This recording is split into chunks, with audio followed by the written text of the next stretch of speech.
ہم صلح حدیبیہ کے بارے میں احادیث پڑھ رہے ہیں، اور اس کی احادیث کی ہم نے ابتدا کی تھی کل، اور یہاں تک کہ آپ صلی اللہ علیہ وسلم نے کس جگہ سے احرام باندھا، عمرہ عمرۃ الحدیبیہ کا، یہ والی حدیث ہم نے پڑھی تھی۔ آ، یہاں پہ بیان ہوا ذوالحلیفہ سے آپ صلی اللہ علیہ وسلم نے قلد الہدیہ و اشعر و احرم منہا۔ قلد الہدیہ، قلادہ ڈالا قربانی کو، وہ اشعرا، یہ اشعرا کا کل غلطی سے میں نے ترجمہ کیا تھا کہ آپ نے تلبیہ پڑھا، لیکن اس کا ترجمہ تلبیہ پڑھنا نہیں ہے، یہ اس کا ترجمہ ہے اشعار کرنا، یعنی جانور کو نشانی لگانا کہ یہ جانور بیت اللہ کی ہدی کے طور پہ یعنی بھیجا جا رہا ہے۔ تو اشعار نشان لگانے کو کہتے ہیں۔ وہ نشان لگانے کے کئی طریقے تھے اس وقت، کئی جگہ پہ داغ دیتے تھے، کئی وہ کان پہ نشان لگا دیتے تھے۔ تو یہ اشعارہ کا مطلب یہ ہے، اور آپ صلی اللہ علیہ وسلم نے بھی احرام بھی باندھا۔ یہاں تک ہم نے کل مکمل کر لیا تھا، اور حدیث نمبر 41 59 یہاں سے ہم نے آج پڑھنا ہے۔ تو آصف صاحب نے فرمایا تھا کہ میں پڑھوں گا، لیکن وہ تشریف نہیں لائے، کل بھی نہیں آئے تھے۔ تو کون شروع کریں گے جی؟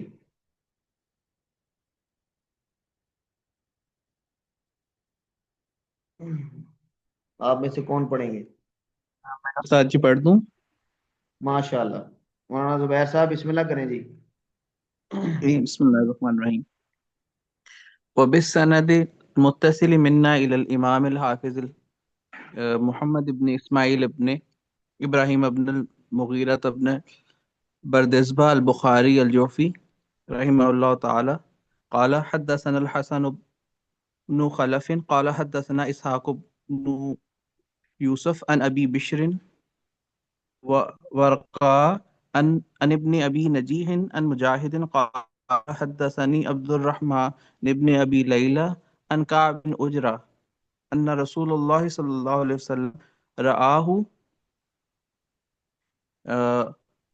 وقمله قما يسقط على قمل وجهه قمل یہ قم جمع ہے قملتن کی جی۔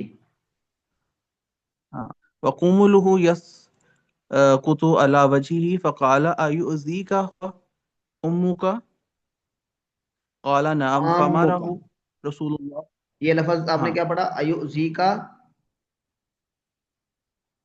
هو عوام، أيؤذيك عوام، حوامك ہاں جی جی جی حوامك اوكي جی جی۔ قال نعم فأمره رسول الله صلى الله عليه وسلم أن يهلك وهو بالحديبية ہوں لم يبين لهم أنهم يحلون بها وهم على تما أن يدخلوا مكة ہوں فأنزل الله الفدية فأمره رسول الله صلى الله عليه وسلم أن يطعم فرقا بين 6 مساكين ہوں أو يهدي شاة أو يصوم 3 أيام۔ ہاں جی، جزاک اللہ خیرن۔ یہ صلح حدیبیہ میں، یعنی حدیبیہ کے مقام پر جب آپ صلی اللہ علیہ وسلم نے پڑاؤ ڈال لیا تھا، یہ اس وقت کا واقعہ ہے جو کعب بن اجرا کے ساتھ پیش آیا، اور اس میں احرام کی پابندیوں میں سے ایک پابندی، یعنی بال کٹوانے کی پابندی کی رخصت بیان ہو رہی ہے۔ جب آدمی احرام باندھ لیتا ہے تو پھر اس پر بال کٹوانے کی پابندی ہوتی ہے۔ تو کعب بن اجرا یہ احرام باندھ کے وہاں سے جب چلے، تو کیونکہ حدیبیہ پر قیام لمبا ہو گیا تھا، تو ان کے بالوں میں جوئیں پڑ گئیں، اور وہ جوئیں کسی وجہ سے اتنی زیادہ ان کی پیداوار ہوئی کہ وہ بالوں سے نیچے بھی گرنے لگیں۔ تو آپ صلی اللہ علیہ وسلم نے جب ان کو دیکھا تو ان سے پھر پوچھا کہ کیا ایوزی کا حوام مکھ، کیا یہ کیڑے، حوام کہتے ہیں حشرات الارض کو، تو یہ کیڑے، کیڑے بھی کہا جاتا ہے، تو کیا یہ کیڑے آپ کو اذیت دے رہے ہیں؟ تو انہوں نے کہا جی ہاں، یہ مجھے تنگ کر رہے ہیں۔ تو آپ صلی اللہ علیہ وسلم نے پھر ان کو اجازت دے دی کہ وہ بال منڈوا دیں، سر منڈوا دیں، حلق کروا دیں۔ تو پھر اللہ تبارک و تعالیٰ نے اس کے فدیے کا حکم نازل فرمایا کہ اگر کسی بیماری کی وجہ سے یا کسی تکلیف کی وجہ سے بال کٹوائے جائیں تو پھر اس کا یہ کفارہ یا فدیہ دیا جاتا ہے. تو یہ اس کا تذکرہ ہے. تو عبد الرحمن ابن ابی لیلہ یہ بیان فرماتے ہیں کہ کعب بن اجرا سے کہ رسول اللہ صلی اللہ علیہ وسلم نے کعب بن اجرا کو دیکھا وَقُمَلُهُ يَسْقُطُ عَلَى وَجْهِهِ، اور حالت یہ تھی کہ ان کی جوئیں ان کے چہرے پر گر رہی تھی، یعنی وہ اتنی زیادہ تھی. فقالا، تو آپ صلی اللہ علیہ وسلم نے پوچھا ایؤذی کا حوام مکھ، کیا یہ کیڑے آپ کو نقصان پہنچا رہے ہیں؟ انہوں نے کہا نعم. فامرہ رسول اللہ صلی اللہ علیہ وسلم، تو اللہ کے رسول صلی اللہ علیہ وسلم نے ان کو اجازت دی ان یحلقا، کہ وہ حلق کروا لیں یعنی سر مڈوا لیں، وہو بالحدیبیہ، اور اس وقت وہ حدیبیہ میں تھے یعنی حالت احرام میں تھے. اور لم یبین لهم انہم یحلون بها وهم علی طمع ان يدخلوا مکہ، صحابہ کرام کو یہ بات واضح نہیں تھی. لم یبین لہم، صحابہ کرام کے درمیان کے سامنے یہ بات واضح نہیں تھی کہ وہ یحلون بہا، اسی حدیبیہ کی جگہ پر ہی حلال ہوں گے، یعنی احرام کی قیدوں سے آزاد ہوں گے. احرام کھولنا پڑے گا. جب وہ سفر پہ نکلے تھے تو ان کو نہیں پتا تھا. اور وہ علی طمع ان يدخلوا مکہ، کہ وہ مکہ میں داخل ہونے کی طمع پر تھے، یعنی اس امید پر تھے کہ ہم مکہ میں داخل ہو جائیں گے. اس لیے حدیبیہ میں بھی انہوں نے احرام کھولا نہیں تھا. تو جب انہوں نے احرام کی حالت میں حلق کروایا، فانزل اللہ الفدیہ، تو اللہ تبارک و تعالی نے فدیہ کا حکم نازل فرمایا.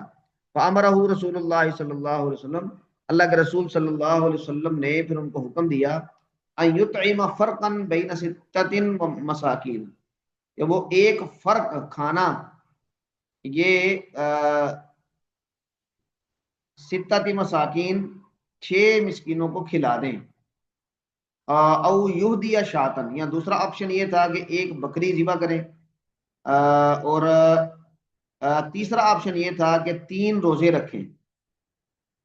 تو اللہ تبارک و تعالیٰ نے اگر کوئی آدمی یعنی کسی بیماری کی وجہ سے اپنا سر مڑوا دے تو اس کا پھر یہ فدیہ نازل فرمایا. تو آپ صلی اللہ علیہ وسلم نے ان کو پھر یہ فدیے میں سے کوئی جو آپشن ان کے دسترس میں ہے اس کو ادا کرنے کا حکم فرمایا. اور حدیبیہ کی جگہ پہ کل ہم نے یہ پڑھا تھا کہ آپ صلی اللہ علیہ وسلم نے وہاں پر قیام کر لیا، اور قریب تھا کہ لڑائی ہو جاتی، کیونکہ ادھر سے کافی جوش و خروش دکھایا جا رہا تھا مشرکین مکہ کی طرف سے. لیکن آپ صلی اللہ علیہ وسلم نے جب اونٹنی ٹھہر گئی تو آپ نے پھر یہ کہا تھا کہ اگر یہ مجھ سے کسی شرائط پر صلح کرنا چاہیں گے تو میں ان کی ہر شرط مان لوں گا. اور پھر آپ صلی اللہ علیہ وسلم نے گفت و شنید شروع کی، حضرت عثمان کو بھیجا، پھر اس پہ افواہ پھیلی اور اس پہ پھر بیعت رضوان ہوئی. اب ان کی طرف سے بھی بدیل بن ورقہ، یہ پہلے سفیر کے طور پہ ان کی طرف سے 3 دفعہ وفد آیا. جو پہلا وفد تھا وہ بدیل بن ورقہ کے ساتھ آئے لوگ. بدیل بن ورقہ نے آ کے آپ صلی اللہ علیہ وسلم سے گفتگو کی. یہ بنو خزاعہ قبیلے کے سردار تھے، اور بنو خزاعہ کی مسلمانوں کے ساتھ حلافت تھی، یعنی وہ حلیف تھے مسلمانوں کے. یہ مسلمان نہیں ہوئے تھے ابھی لیکن بہرحال حلیف تھے. تو انہوں نے آگے آپ صلی اللہ علیہ وسلم سے گفتگو کی. آپ صلی اللہ علیہ وسلم نے فرمایا کہ دیکھو اگر یہ لڑنے پہ آئیں گے تو پھر ہم ان سے لڑیں گے، لیکن ان کو بتاؤ جا کے کہ ہم لڑنے نہیں آئے، ہم بیت اللہ کی زیارت کریں گے، عمرہ کریں گے اور واپس چلے جائیں گے. اس نے جا کے بتایا، لیکن ان لوگوں نے آپ صلی اللہ علیہ وسلم کی اس بات کو تسلیم نہ کیا. اچھا، اس وقت ایک بزرگ آدمی تھے وہاں پہ، عروہ بن مسعود ثقفی. عروہ بن مسعود ثقفی یہ بزرگ آدمی تھے. تو انہوں نے بھی بدیل بن ورقہ سے یعنی اتفاق کیا کہ ہمیں لڑنا نہیں چاہیے، مسلمانوں کو یعنی ان کا راستہ نہیں روکنا چاہیے اور ان سے گفتگو کر لینی چاہیے. آپ صلی اللہ علیہ وسلم نے صلح کی آفر کی تھی بدیل بن ورقہ کے ہاتھ، ان کی زبانی. تو انہوں نے بڑی منت سماجت کے بعد مشرکین کو اس بات پر راضی کیا کہ ہمیں صلح کی گفتگو کرنی چاہیے، اور پھر یہی ان کی طرف سے سفیر بن کے آپ صلی اللہ علیہ وسلم کے پاس آئے۔ یہ دوسرا وفد تھا ان کا۔ اب عروہ بن مسعود نے پہلے آپ صلی اللہ علیہ وسلم سے جب گفتگو کی تو آپ صلی اللہ علیہ وسلم کو کچھ خوف زدہ کرنے کی بھی کوشش کی۔ آگے روایات میں آئے گا کہ انہوں نے کہا کہ اگر آپ کی لڑائی ہوئی اور قریش اس حالت میں آپ پر غالب آ گئے تو یہ جتنے لوگ آپ کے ارد گرد نظر آ رہے ہیں یہ سب بھاگ جائیں گے۔ تو حضرت ابو بکر وہاں پہ تشریف فرما تھے آپ صلی اللہ علیہ وسلم کے ساتھ، انہوں نے جب سنا تو انہوں نے سخت غصے کا اظہار کیا اور اس کو یہ کہا کہ اچھا ہم بھاگ جائیں گے، کہ جس طرح آپ صلی اللہ علیہ وسلم کی ہر آزمائش میں ان سب لوگوں نے ساتھ دیا ہے تو اب کیا اس آزمائش میں وہ بھاگ جائیں گے؟ تو اس وقت حضرت ابو بکر نے اس پر کافی غصے کا اظہار کیا، اور روایات میں ایک گالی کا بھی ذکر ہے کہ اس وقت حضرت ابو بکر نے ایک گالی بھی دی، وہ جب آئے گا تو ہم اس وقت دیکھیں گے۔ اور عروہ جب آپ صلی اللہ علیہ وسلم سے گفتگو کرتے تو وہ بار بار آپ کی داڑھی کو ہاتھ لگاتے، تو آپ کے سر پہ مغیرہ بن شعبہ جو عروہ کے بھتیجے تھے وہ کھڑے تھے۔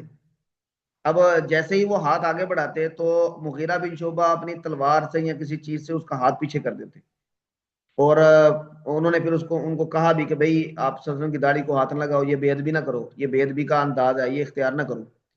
تو عروہ نے مغیرہ بن شعبہ کی طرف ایسے کر کے دیکھا، اور مغیرہ بن شعبہ کے بارے میں ہم نے پہلے بھی ایک دفعہ ڈسکس کیا ہے کہ یہ اسلام لانے سے پہلے کافی یعنی وہ ہاتھ چھٹ قسم کے آدمی تھے اور ڈاکے شاکے بھی مارا کرتے تھے، تو شکایتیں تھیں ان کی۔ تو عروہ نے ان کو ایک یاد کروایا کہ تم پر فلاں کیس تھا اور میں نے تمہیں چھڑوایا تھا اور تم اب اس کا بدلہ مجھے ایسے دے رہے ہو۔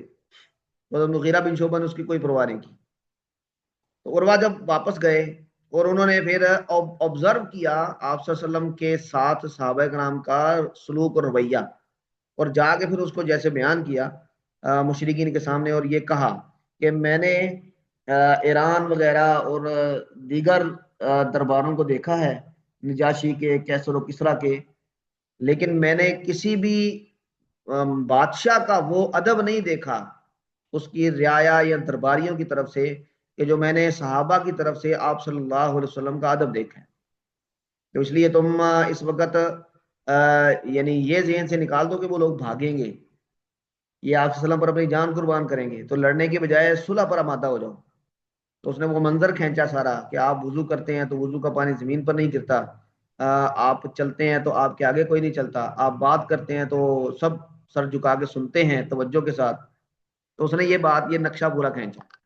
تو اس پہ پھر مشرکین مکہ یہ صلح کی گفتگو کرنے پر آمادہ ہوئے، اور پھر یہ صلح حدیبیہ کی شرائط وغیرہ طے ہوئی، اور تیسری دفعہ سہل بن عمر یہ آئے۔ جب آپ صلی اللہ علیہ وسلم نے ان کو دیکھا تو آپ نے ان کے آنے سے پہلے ہی صحابہ کرام کو گویا کہ خوشی کا اظہار کرتے ہوئے کہا کہ سہل آگے ہیں تو اب اللہ تبارک و تعالیٰ سہولت کرے گا، آسانی کرے گا، یعنی جو لڑائی کا خطرہ تھا وہ نہیں رہے گا۔ پھر یہ آئے اور ان کے ساتھ پھر آپ صلی اللہ علیہ وسلم کی شرائط طے ہوئی صلح کی، اور اس میں 10 سال تک جنگ نہ کرنے کا معاہدہ ہوا، اور کچھ مزید شرائط بھی طے ہوئی، جن میں ایک یہ تھی کہ اگر مکے سے مسلمان ہو کے کوئی مدینہ جاتا ہے اور مکے والے مطالبہ کرتے ہیں تو مدینے والے اسے واپس کرنے کے پابند ہوں گے، اور اگر مکے سے کوئی اسلام چھوڑ کے مدینے سے کوئی اسلام چھوڑ کے مکہ آتا ہے اور مسلمان اس کا مطالبہ کرتے ہیں تو مشرکین مکے والے اس کو واپس کرنے کے پابند نہیں ہوں گے۔ اس طرح کی شرائط تھی۔ تو صحابہ کرام وہ شرائط دیکھ رہے تھے، اور آپ صلی اللہ علیہ وسلم وہ ساری شرائط مانتے جا رہے تھے، اور پھر جب لکھنے کا موقع آیا تو اس وقت انہوں نے محمد الرسول اللہ بھی لکھنے نہیں دیا۔ تو یہ سارا سیناریو دیکھ کے صحابہ کرام کو بڑی بے چینی ہوئی، بڑا اضطراب ہوا کہ یہ کیسے صلح ہو رہی ہے، ہم کیوں ان کی یعنی یہ شرائط مانتے جا رہے ہیں اور دب کے صلح کر رہے ہیں۔ تو اس پہ حضرت عمر اور دیگر کچھ صحابہ کرام نے انفرادی طور پہ احتجاج بھی کیا، اور اجتماعی طور پہ سب صحابہ کرام نے بھی احتجاج کیا، اور اس اجتماعی احتجاج کی صورت یہ تھی کہ آپ صلی اللہ علیہ وسلم نے اس صلح کے مکمل ہونے کے بعد جب صحابہ کرام کو کہا کہ چلو بھائی اپنے جانور ذبح کر دو، اپنے احرام کھول دو، تو کوئی بھی اپنی جگہ سے نہیں اٹھا، وہ اس شوق میں تھے۔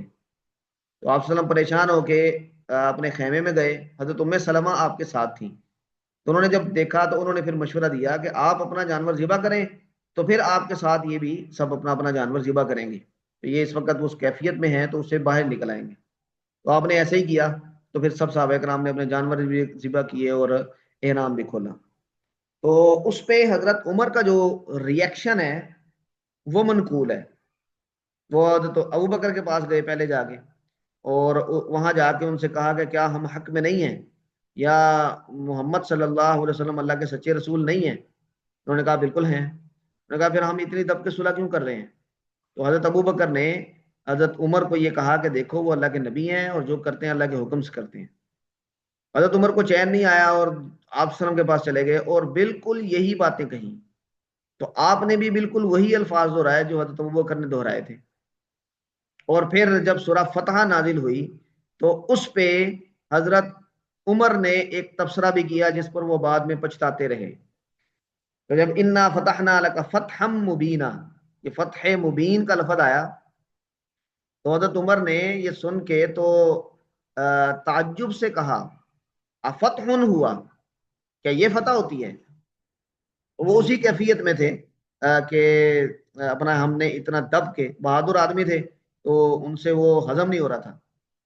تو پھر بعد میں جب اللہ تبارک و تعالیٰ نے اس صلح کے نتائج ظاہر فرمائے اور مسلمانوں کا غلبہ ہوا، تو پھر حضرت عمر رضی اللہ تعالیٰ نے اس وقت اپنے اس جملے پر بڑا افسوس کیا کرتے تھے کہ مجھے یہ نہیں کہنا چاہیے تھا۔ تو یہ سارا مختصر واقعہ ہے، اور اسی دوران میں یہ کچھ احکامات بھی آئے، کچھ احکامات بھی نازل ہوئے، جن میں ایک اگر آپ نے کسی عذر کی وجہ سے سر منڈوا دیا ہے احرام کی حالت میں تو پھر اس کا یہ فدیہ دیا جائے گا، اس کا حکم بھی نازل ہوا۔ ہاں جی حضرات علماء کرام، اس حوالے سے کوئی بات آپ کے ذہن میں ہو تو فرمائیں۔ حضرت یہ تو مجبوری کے طور پر انہوں نے کیا تھا نا، اگر مجبوری نہ ہو ویسے اگر کوئی کر دے تو پھر اس پر فدیہ وغیرہ کیا ہوگا؟ ہاں اگر ویسے کر دے تو پھر دم لازم آتا ہے، اور اس میں یہ جو فدیے کی 3 صورتیں ہیں، یہ 3 صورتیں نہیں ہوتی، پھر دم آتا ہے، پھر آپ نے قربانی ہی کرنی ہوتی ہے۔ ہاں جی صحیح جمیل ہے، صاحب۔ جزاک اللہ۔ اچھا جی، اگلی روایت پڑھیں جی، زبیر بھائی پڑھیں جی۔ وبه قال حدثنا إسماعيل بن عبد الله قال حدثنا مالك عن زيد بن أسلم عن أبيه قال خرجت مع عمر بن الخطاب رضي الله عنه إلى السوق فلاحقت عمر امرأة شابة فقالت يا أمير المؤمنين هلك زوجي وترك سبية صغارا والله ما ينزجون قرآن ولا لهم زرع ولا ضرع وخشيت أن تأكلهم الذبع وأنا بنت خفاف بن إيمى الغفاري وقد شهد أبي الحديبية مع النبي صلى الله عليه وسلم فوقف معها عمر ولم يمضي ثم قال مرحبا بنسب قريب ثم انصرف إلى بعير زهير كان مربوطا في الدار فحمل عليه غرارتين ملأهما طعاما وحمل بينهما نفقة وثيابا ثم ناولها بخطامه ثم قال اقتديه فلن يفنى حتى يأتيكم الله بخير فقال رجل يا أمير المؤمنين أكسرت لها قال عمر ثقلتك أمك والله إني لأرى أبا هذه وأخاها قد حاصرا حصنا زمانا فافتح فافتتحاه ثم أصبحنا نستفي صحمنهما فيه۔ ہاں جی، یہ واقعہ ہے حضرت عمر رضی اللہ تعالیٰ عنہ کی خلافت کا، اور حضرت امام بخاری یہاں پر اس کا تذکرہ کر رہے ہیں یہ خفاف بن ایما الغفاری ان کے نام کی وجہ سے، کیونکہ وہ حدیبیہ میں آپ صلی اللہ علیہ وسلم کے ساتھ شریک تھے۔ تو حضرت عمر رضی اللہ تعالیٰ عنہ، یہ واقعہ حضرت عمر کے اس گشت کا ہے جو حضرت عمر کا معمول تھا لوگوں کی فلاح و بہبود کے لیے، ان کے حالات سے آگاہ ہونے کے لیے وہ گشت کیا کرتے تھے۔ تو زید بن اسلم اپنے والد اسلم سے روایت کرتے ہیں کہ خرجت مع عمر بن الخطاب رضی اللہ عنہ الى السوق، میں حضرت عمر بن خطاب رضی اللہ تعالیٰ عنہ کے ساتھ بازار کی طرف گیا، فلاحقت عمر امرأۃ شابۃ، تو ایک نوجوان خاتون یہ حضرت عمر رضی اللہ تعالیٰ عنہ کے سامنے آئی اور اس نے کہا یا امیر المومنین، حالک زوجی، میرا شوہر فوت ہو گیا ہے، وترک صبیۃ صغارا، اور اس نے بچیاں چھوڑی ہیں چھوٹی، یعنی اس کی بیٹیاں ہیں چھوٹی ہیں، واللہ ما ينضجون قرعا، اللہ کی قسم وہ نہیں پکاتی قرعن بکری کا کھر، یعنی ان کے پاس اتنی معمولی سی چیز بھی نہیں ہے کہ جس کو پکا کے اپنی خوراک کا انتظام کر لیں۔ قرع یہ کھر کو کہتے ہیں، یعنی پائے۔ ولا لہم زرع، ان کی کوئی کھیتی بھی نہیں ہے، کوئی زمین بھی نہیں ہے۔ ولا زرع، زرع کا مطلب کوئی دودھ کا انتظام بھی نہیں ہے، یعنی کوئی ایسا جانور کہ جس سے وہ دودھ حاصل کر سکیں، وہ بھی نہیں ہے ان کے پاس۔ اور بخشیت ان تاکلہم الضبع، اور مجھے یہ خوف ہے کہ ان کو جو فاقہ ہے، فقر و فاقہ، وہ کھا جائے گا۔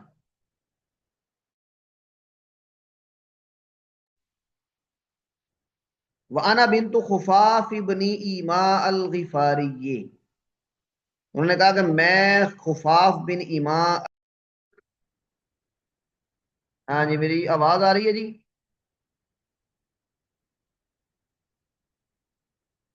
حضرات میری آواز آ رہی ہے؟ جی آ گئی۔ جی استاد جی آ رہی ہے۔ اچھا، وہ درمیان میں ڈسکنیکٹ ہو گیا تھا۔ کہاں تک پہنچے تھے ہم؟ یہ انا بنت خفاف، یہ ہم نے پڑھ لیا تھا۔ یہ تھے استاد جی۔ اچھا جی، یہ خفاف بن ایما الغفاری، یہ غفار قبیلے کے آدمی تھے اور آپ صلی اللہ علیہ وسلم کے بڑی خدمت کرتے تھے، اور جو مدینہ منورہ کے قریب ان کی رہائش تھی، اور مدینہ بڑا آنا جانا تھا، اس لیے ان کو مدنی صحابہ کرام میں ہی شمار کیا جاتا ہے۔ اور یہ یعنی باپ، بیٹا، دادا، یعنی خفاف بن ایما راغیفہ یا راحمہ، یہ ان کے دادا ہیں، تو یہ تینوں صحابی ہیں۔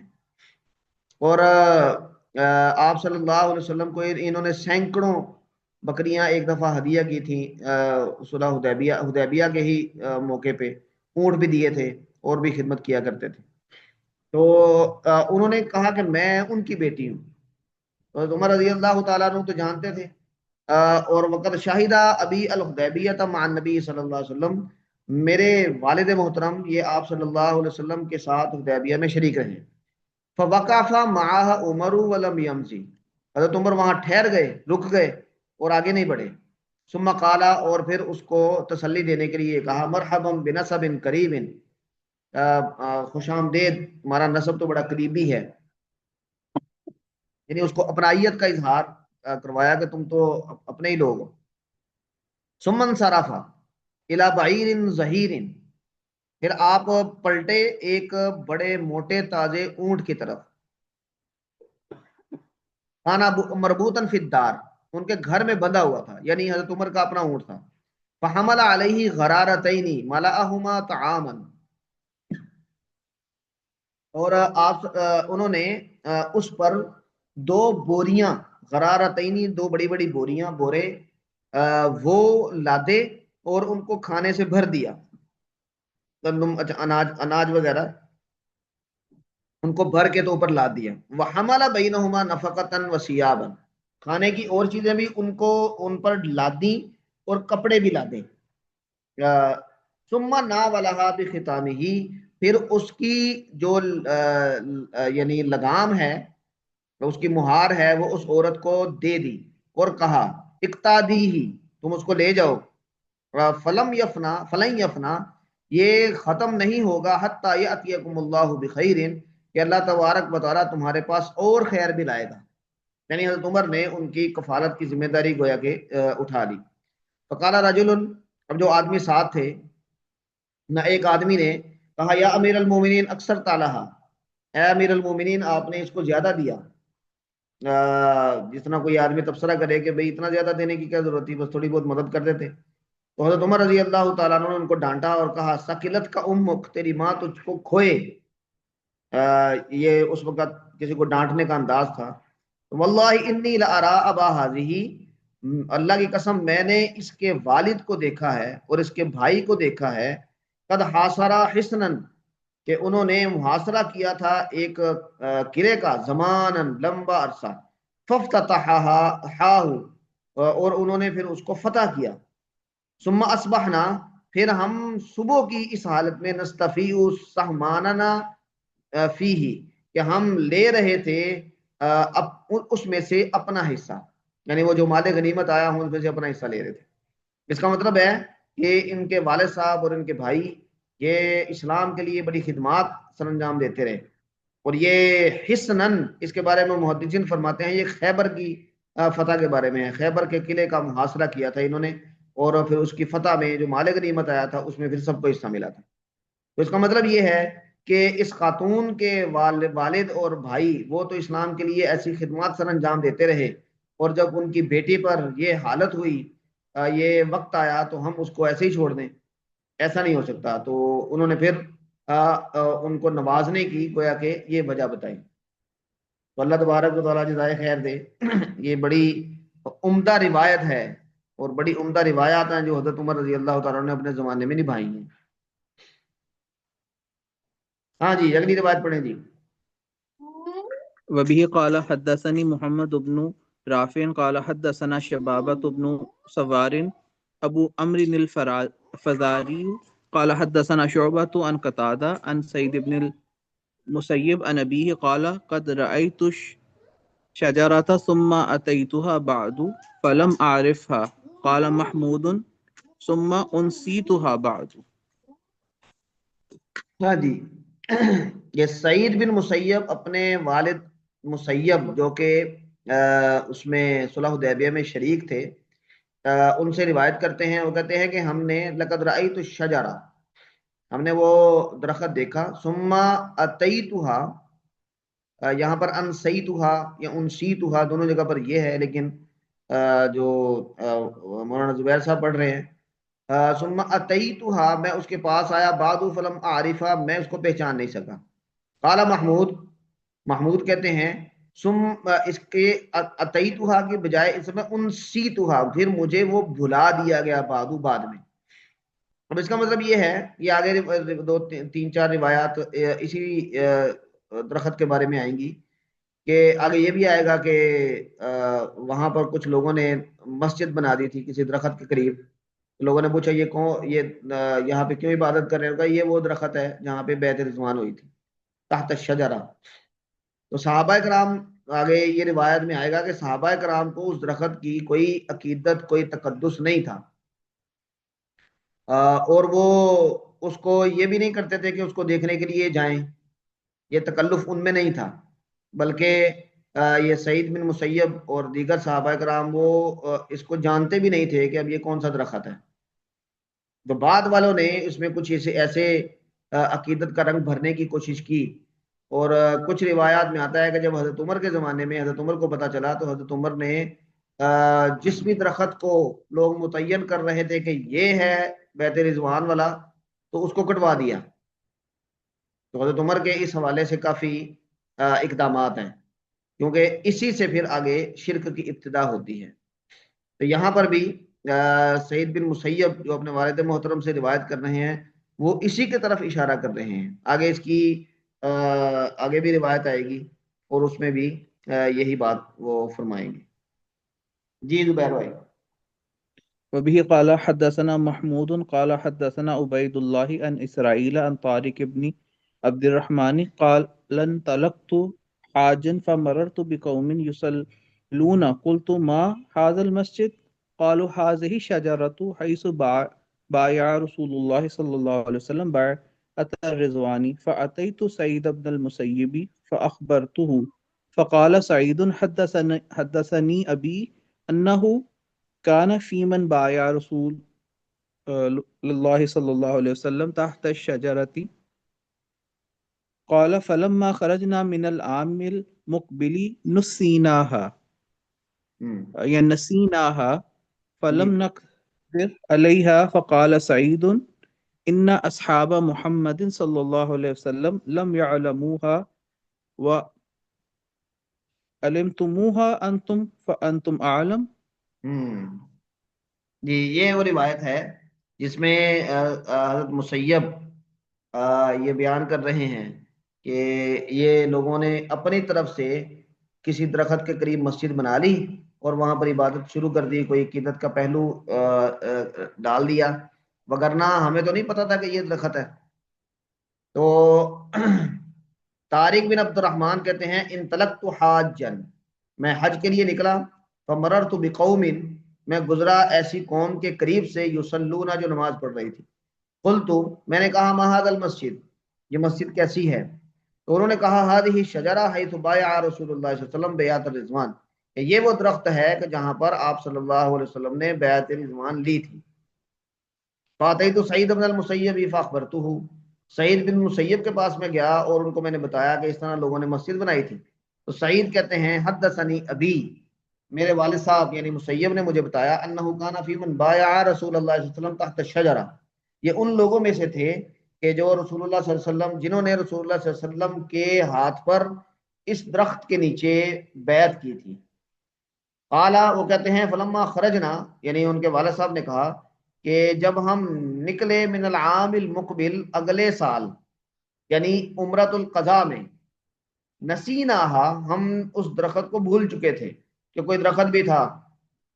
تو مقصد کیونکہ درخت نہیں تھا، مقصد بیعت تھی، ایک عمل تھا، اس وقت کی ضرورت تھی، قربانی کا جذبہ تھا، وہ اصل مقصد تھا.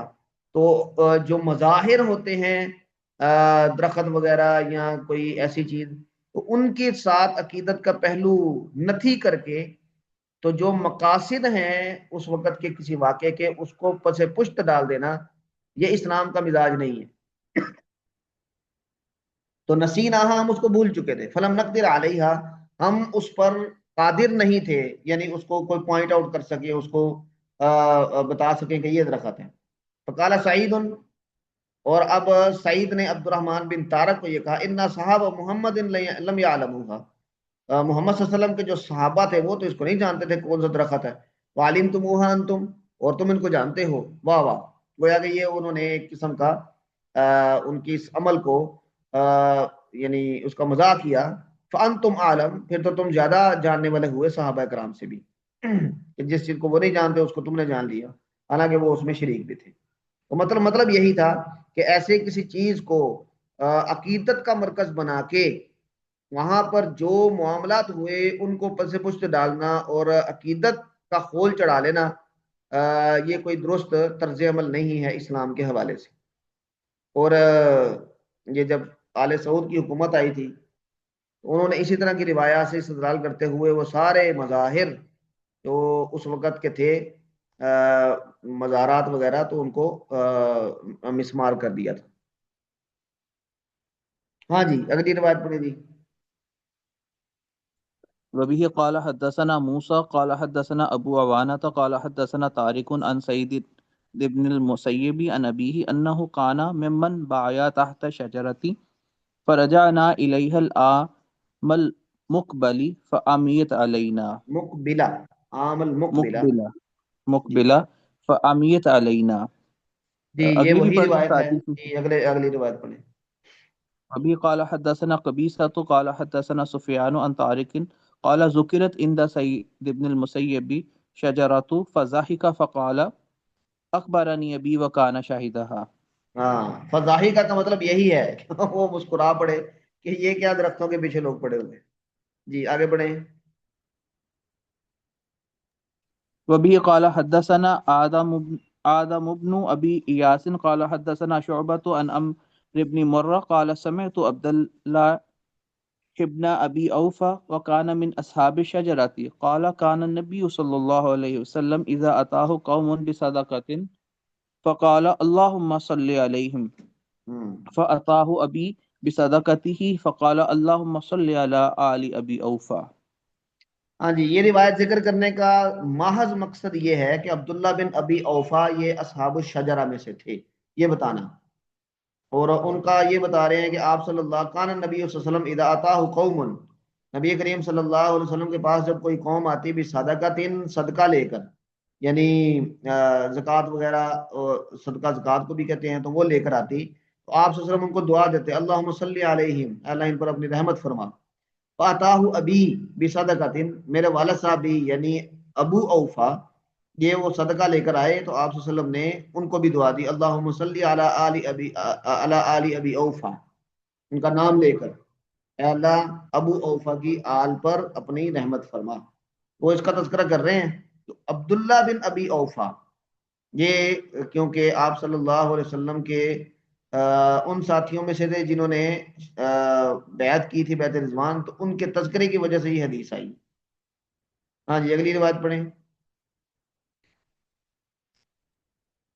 وبه قال حدثنا اسماعیل عن اخیہ عن سلیمان عن عمرو بن یحیی عن عباد بن تمیم قال لما كان يوم الحرة والناس يبايعون لعبد الله ابن حنزلة فقال ابن زيد ألا ما يبايع ابن حنزلة الناس قيل له على الموت قال لا أبايع على ذلك أحدا بعد رسول الله صلى الله عليه وسلم وكان شاهد معه الحدیبیہ۔ ہاں جی، یہ ابھی آگے 3-4 روایات آئیں گی کہ آپ صلی اللہ علیہ وسلم نے جو بیعت لی تھی اس بیعت کی نوعیت کیا تھی۔ بیعت جہاد تھی وہ، لیکن جہاد کی صورت اس وقت یہ تھی کہ تیاری کوئی ہے نہیں، اسلحہ ساتھ لے کر نہیں آئے کوئی زیادہ، اور لڑنا پڑ رہا ہے۔ اس کا مطلب یہ ہے کہ اگر اس حالت میں لڑائی ہوتی ہے تو اس بات کا امکان ہے کہ آدمی اپنی جان سے جائے۔ تو آپ صلی اللہ علیہ وسلم نے اس وقت جو بیعت لی تھی اس کو بیعت علی الموت کہا گیا ہے، یعنی ہم اس وقت تک آپ صلی اللہ علیہ وسلم کے ساتھ لڑنا پڑا، لڑیں گے جب تک کہ ہماری جان میں جان ہے، جان جائے گی لیکن یہاں پر آپ صلی اللہ علیہ وسلم کا ساتھ نہیں چھوڑیں گے، اور حضرت عثمان کا قصاص لیں گے۔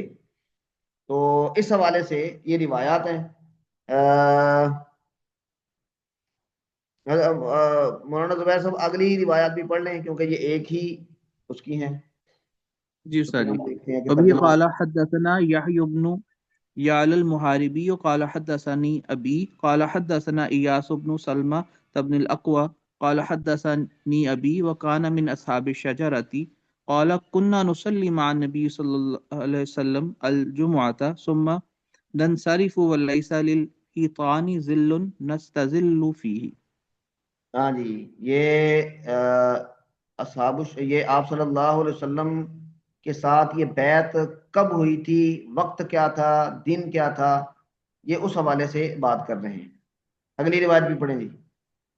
وبه قال حدثنا قتيبة بن سعيد قال حدثنا حاتم عن يزيد بن أبي عبيد قال قلت لسلمة بن الأقوى على أي شيء بايعتم رسول الله صلى الله عليه وسلم يوم الحديبية قال على الموت۔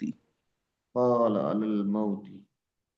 جی، اگلی روایت بھی پڑھیں جی، اگلی 2 روایات پڑھ لیں۔ قال حدثني أحمد بن إشقاب قال حدثنا محمد بن فضيل عن العلاء بن المسيب عن أبيه قال لقيت البراء بن عازب رضي الله عنه فقلت طوبى لك صحبت النبي صلى الله عليه وسلم بايعته تحت شجرتي فقال يا ابن أخي إنك لا تدري ما أحدثنا بعده۔ ہاں جی، یہاں پر بھی بیعت کا ذکر ہے، اگلی روایت بھی پڑھ لیں۔ وبه قال حدثنا إسحاق قال حدثنا يحيى بن صالح قال حدثنا معاوية وهو ابن سلام عن يحيى عن أبي كلابة أن ثابت بن الضحاك أخبره أنه بايع النبي صلى الله عليه وسلم تحت شجرة۔ ہاں جی، یہ جو روایات ہیں اس میں بیعت کی نوعیت کا ذکر ہے اور ان صحابہ کرام کا ذکر ہے کہ جنہوں نے آپ صلی اللہ علیہ وسلم کے ہاتھ پر بیعت کی تھی. تو اس میں کوئی ایسی بات نہیں ہے کہ جو ڈسکس کی جائے، سوائے ایک کے کہ یہ جو عبداللہ بن والناس یبایعون علی عبداللہ ابن حنزلہ، یہ کس وقت کا واقعہ ہے؟ یوم الحرہ میں. اور اس کا پس منظر کیا ہے؟ لیکن ہم اس کا پس منظر انشاءاللہ اگلی کلاس میں ڈسکس کریں گے. تو اگلی کلاس میں ہم یہاں سے شروع کریں گے. پچھلی جو روایات ہیں اس میں صرف افراد کا ذکر ہے اور بیعت کا ذکر ہے.